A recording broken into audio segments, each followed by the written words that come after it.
Welcome to the deep dive. You know how it works. You send us the source, we dig into it. That's right. Today, we're diving into some excerpts you shared from The Maze Runner by James Dashner. Hmm. Our mission, basically, is to figure out the really strange and dangerous spot Thomas finds himself in. He just appears in this place called the Glade. Right, completely out of the blue. Yeah, so we'll look at the place itself, the kids who live there, the immediate threats, just piece together what's going on at the very start.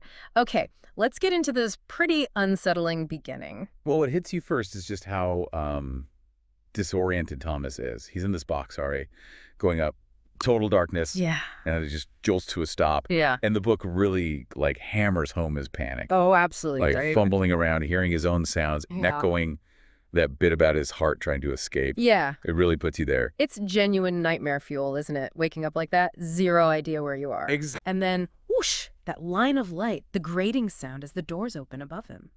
After pitch black, that must have been, well, blinding. For sure. And then he sees them, all these faces looking Just down. boys, right? Teenagers. Which is weird. It just adds another layer, you know? What is this place? Precisely. And how they treat him tells you a lot. They just, like, grab him, haul him up with a rope. Pretty rough welcome. Yeah. And then Alby, right. First words. Done a long story, Shank. Shank, yeah, we'll get back to that. And then this almost casual offer, tour tomorrow. Mm-hmm. And the warning, just don't break anything. Right. It's odd. Given Thomas is probably terrified. It shows this isn't their first rodeo, right? They've seen this before. Definitely. But Thomas's gut reaction, not shaking Alby's hand, that says a lot. Pure instinct, panic. Mm.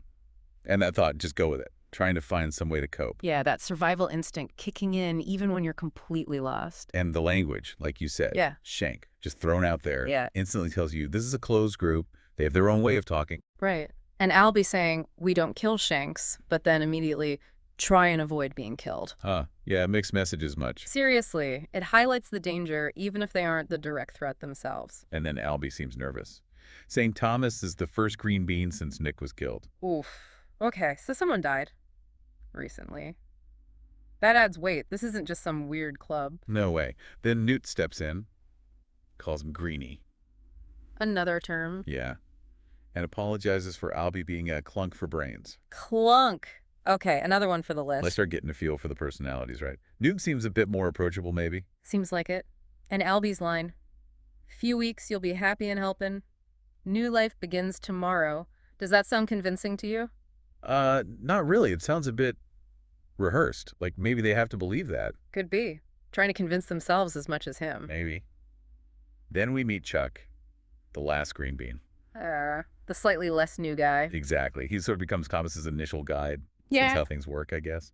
Yeah, passing down the limited knowledge they have. But then that other kid pipes up about they. Ooh, yeah. That's chilling. Better hope you never find out. Who are they? Yeah. What's that about? Huge red flag. Classic foreshadowing. Something else is out there, something bad. Definitely. And Chuck's description of Thomas. Yeah. 16, 5'9", brown hair. And ugly as fried liver on a stick. Ah, nice. A bit of dark humor, maybe. Probably. Maybe they're just desensitized to the weirdness, you know? Could be. But Thomas being shocked he's 16, but feeling older. Yeah, that's a big one. Memory loss, trauma, something's definitely up there. It screams wiped memories, right? Something happened before the box. For sure. And Chuck explaining clunk. Hmm. It's crude, yeah. But again, it's their word, their way of dealing. Building their own little world language and all. Exactly. Then the mood kind of shifts again. Gally shows up. Ah, the bully. Yeah, straight away, hostility. Claims he's seen Thomas before. Says something's fishy. Instantly creating conflict. Great. And he mentions being stung. Seeing Thomas during the changing. The changing. What is that? More mystery terms. Key phrases dropped like bombs. Right. Clearly important, clearly bad, but no explanation yet. And Alby completely loses it when he finds Thomas upstairs. Threatens to throw him off the cliff. Whoa.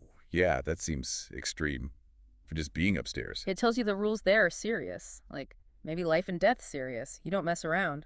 Definitely suggests a really strict order. Maybe they need that control because everything else is so chaotic. That makes sense. No. And mentioning the cliff as punishment sounds grim. Very. Okay, then comes a huge reveal about the place itself. The walls. Oh, yeah. The giant stone walls surrounding them. Their doors. And they close. every single night. Thomas can't believe it. I mean, can you blame him? Sounds impossible. Totally. But Chuck says it like it's just normal. Yeah. And none of his mentions the runners have to be back before they shut. Runners. Okay, so people go out there, wherever out there is. Seems like it. And there's clearly a deadline. You do not want to be outside when those doors close. Adds a whole new layer of tension. So something dangerous is outside. At night, anyway. That's the implication. It makes you wonder, what are the runners doing? What's the point of the maze? Right. Okay, back to Galley for a second. He just won't let it go, right? That he saw Thomas during the changing? Nope. He's locked onto that. Clearly doesn't trust Thomas. And Thomas feels it, too. Really dislikes him, you can tell. But then, that little moment, Chuck pulls a prank on Galley. And Thomas laughs, like a real laugh. Yeah, a sound he thought he'd, never make again. It's small, but it's something. A crack in the fear, a little bit of human connection. Exactly. Shows he's still in there, still capable of connecting. And then him and Chuck sleeping near the gardens. Yeah. It emphasizes how little they have, doesn't it? And how nobody remembers anything before the Glade. Total isolation. Yeah. Physically trapped, memories gone. It's rough. But then, this is really weird. Thomas gets this sudden feeling. The familiarity thing. Yeah. The Glade, the walls, the maze. It all feels familiar, even comfortable. Which, ironically, freaks him out. That's such a key moment. It hints he's connected to this place somehow. Deep down. But how? Was here before? Did he help build it? Makes your head spin? Right. The fact that feeling comfortable makes him uneasy just shows how messed up the whole situation is. It's not natural. Definitely not. Okay, and then Newt takes him aside, right, before dawn, shows him something. Yeah, secretly shows him the maze. Through a window, I think. Which is interesting. Why show the new guy? Maybe Newt sees something in him. Could be. Or maybe he just thinks he needs to know. Newt says the maze is like their whole lives, trying to solve something that's not shown us it has a bloody solution. Wow, that sums it up, huh? Trapped in an impossible puzzle. Pretty much. And the warning is stark. Never be outside when the walls close. Because of what bloody lurks in the maze. Newt gets really serious.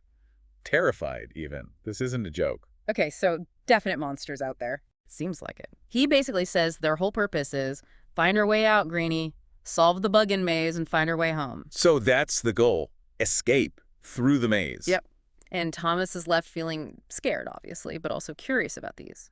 Grievers, he hears the name, and the runners who go in there every day. Brave. Or crazy. Yeah. Or both. Probably both. Okay, so wrapping up this first deep dive. You, listening, should now have a pretty good sense of Thomas's crazy arrival. The weird slam shank, Greenie, clunk, the closed community, the giant maze closing every night. And the hints of terrible danger, the grievers, the changing, whatever they are. It's a lot to take in. It really is. The source material just throws you right into this intense mystery. You're right there with Thomas, totally lost. So the big questions linger, don't they? Why this maze? Why wipe their memories? What is the changing? And what's Thomas's deal? Why does it feel familiar to him? Does he hold some kind of key? Loads to think about. Maybe worth going back to those first chapters, see what else jumps out. Definitely. These initial moments set up so much.